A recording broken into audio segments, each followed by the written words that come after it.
American food products were considered irreplaceable in Asia for decades. Rice, wheat, beef, and dairy products from the U.S. stood for quality, safety, and trust. But that very trust is now starting to break. Japan is canceling major orders.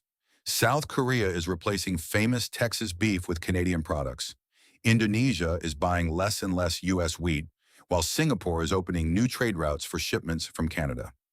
Even in the Philippines, American dairy products are slowly losing their stronghold. This isn't happening through a loud boycott. It is happening quietly, contract by contract, container by container, and product by product. While Canada's exports grow, American silos remain full, trucks sit idle, and workers are losing their shifts. Why are these countries suddenly turning away from the U.S.? Which five Asian markets could hit American agriculture the hardest?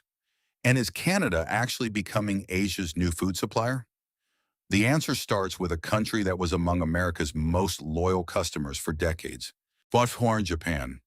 For more than 50 years, Japan was considered one of the most loyal and yet demanding customers of American agriculture. Inspections were strict, quality standards were extremely high, but U.S. rice, wheat, and beef held their place. Not because they were always the cheapest, but because America was seen as a reliable partner. However, in the summer of 2025, that trust began to crumble. Washington threatened tariffs of up to 35% on Japanese goods if Tokyo didn't buy more American rice and more U.S. beef. For the U.S., it might have just been political leverage. For Japanese companies, though, it was a warning sign. A contract that holds today could be called into question tomorrow.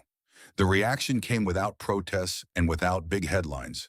A multi-million-dollar contract suddenly vanished from the American order books. Japanese food companies turned to Canada, not because Canada was more aggressive, but because it delivered on time, offered clear pricing, and kept its promises. While new contracts headed to Ottawa, full silos were left behind in Kansas and Nebraska.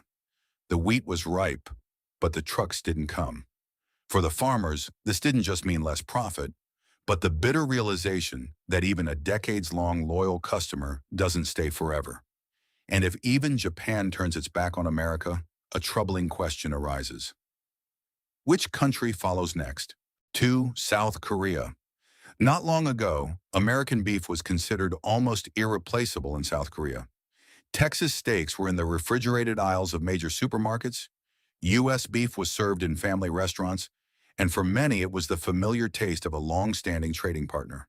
But that secure lead is starting to disappear. New Korean regulations require meat from cattle under 30 months old, complete traceability, and strictly controlled farming systems.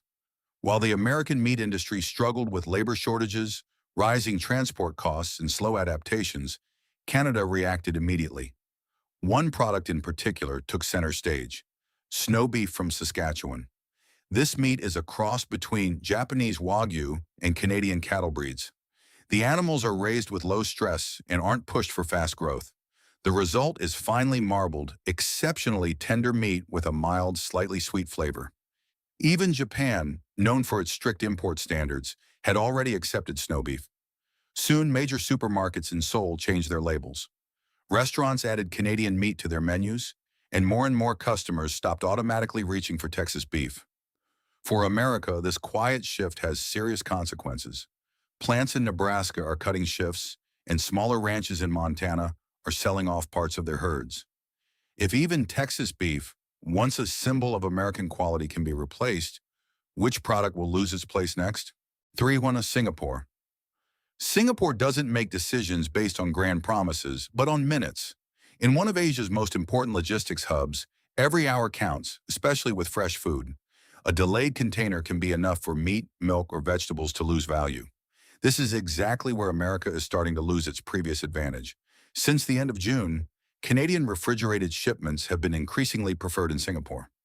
More than 3,000 refrigerated containers from Canada can be forwarded through the country without long customs procedures, unnecessary inspections, or dangerous delays.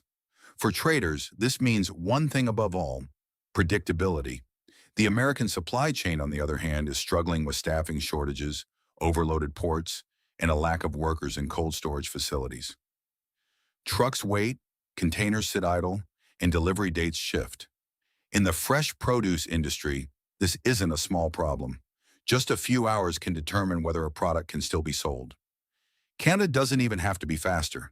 It is enough to remain reliable. The goods arrive at the agreed time, the cold chain is maintained, and costs remain predictable. That is exactly why Asian supermarket chains are beginning to handle more of their orders through Canada. For American drivers and port workers, the loss doesn't show up in statistics first, but in fewer trips, cut shifts, and idling trucks. And when Singapore realigns its most important trade routes, it's more than a logistical decision. It's a warning signal for the entire American food industry. 4. Indonesia. Indonesia consumes nearly 12 million tons of wheat every year, but can hardly grow this grain itself. The country is therefore completely dependent on imports. For a long time, the U.S. was one of the most important suppliers. However, by mid-2025, their market share had fallen to less than 5%, according to reports. Canada and Australia had taken over the vacant spot. The decisive reason isn't quality. American wheat is still considered high quality. But for Indonesian importers, stable prices, simple procedures, and reliable deliveries are what matter most. In the U.S., costs for fuel, labor, and machinery are rising.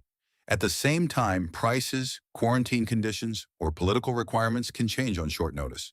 For smaller companies in Jakarta or Surabaya, every order becomes a risk as a result. Canada, on the other hand, offers more predictability. Under the new trade agreement, numerous agricultural products could be imported more easily and without high tariffs. The goods arrived on time, met the standards, and matched the agreed price. In the first quarter of 2025 alone, Canada is said to have delivered more than 2.4 million tons of wheat to Indonesia, 4 times as much as the U.S. The consequences are felt thousands of kilometers away. A mill in Kansas is reducing its working hours. A logistics center in Nebraska is cutting night shifts, and farmers in Montana are waiting in vain for new orders. Particularly bitter is the idea that American bakeries are increasingly using Canadian wheat, while U.S. farmers can hardly sell their harvest. Indonesia didn't loudly reject America. It simply chose the more reliable provider. And that quiet decision could be more dangerous than any open boycott. Honorarium 5e, Philippines. In the Philippines, American milk powder was more than just a food item for decades. It was seen as a symbol of safety, especially after natural disasters, in relief centers, or for families with small children. But that very trust is now starting to quietly disappear. Since mid-2025, importers have been reporting delayed deliveries, more complicated inspections, and uncertain processes. At the same time, more and more products from Canada and New Zealand are appearing on the shelves. Canada doesn't need to launch a big advertising campaign for this. The deliveries arrive on time, the documents are complete, and the goods can be redistributed faster. When it comes to milk, every day counts. If children in an evacuation camp need to be provided for, a relief organization cannot wait for a delayed container. According to reports, one organization in Manila switched to Canadian milk powder so that the supply could continue without interruption. This decision seems small, but it had a powerful impact. Other traders observed it and also began to choose the lower-risk provider. Even in American supermarkets, some customers are now reaching for Canadian brands, even if they are more expensive. Not because U.S. milk is fundamentally seen as bad, but because even a small doubt is enough, especially when it comes to children or the elderly. The dangerous part is, there is no public boycott taking place here.